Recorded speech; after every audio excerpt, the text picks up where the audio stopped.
Hi YouTube. Today I'm going to give you a brief update on this Colt Trooper that I've been trying to restore.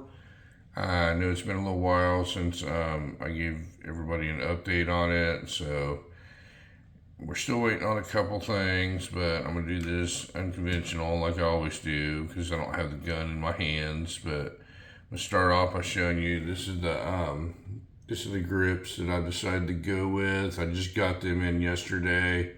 They're from Altamont Grips. I think they look kind of cool. They're finger grooved, and they have like texturing on it and everything. It's just something different than every other Colt has on it. And I've got a couple things to show you here. And there's the barrel that's fit to it.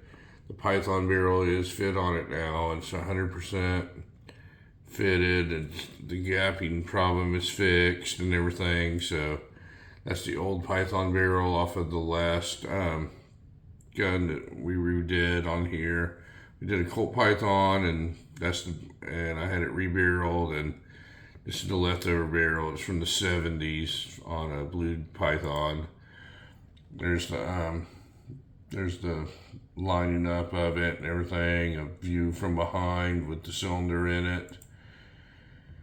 Alright, here's the next thing we're going to show you. So what we did find is we found a different hammer for it. And here's the hammer fit into it, and this is cool. Now, the Trooper had like a real narrow hammer on it. This one here is very similar to a Colt Python hammer. It's the wide spur. The difference being is this one's going to have the firing pin on the hammer.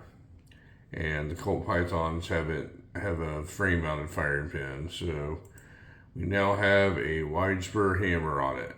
And all we're waiting on is this damn tool to show up to bore the cylinders out so we can make it a 357 Magnum. But now I have the grips, I have a correct hammer. Oh, and I do have a side plate. I did find a side plate that has the Colt Rampant Pony running on the side of it. The other one was a little washed out from where somebody nickeled the gun. They washed all the roll marks off of it. So I have a new side plate, I have a new hammer, I have a set of new grips. The barrel's been fit to it. We're just waiting on this tool so we can bore the cylinder out, and we're going to start refinishing it then. But I'll give you occasional updates on it. I told everybody that this one wouldn't go quite as fast as the other one because I'm not in a real big hurry with it. But anyway, folks, let me know if you have any questions on what I'm trying to accomplish here. It's going to be a cool little gun, a royal blue Colt Trooper from the 60s with the Colt Python barrel on it, a wide spur hammer on it, and those grips. I think it's gonna look really sharp when it's all said and done. But let me know if you have any questions, and I'll keep everybody updated. And thank you very much, folks, for watching my little video here. And you folks have a great day.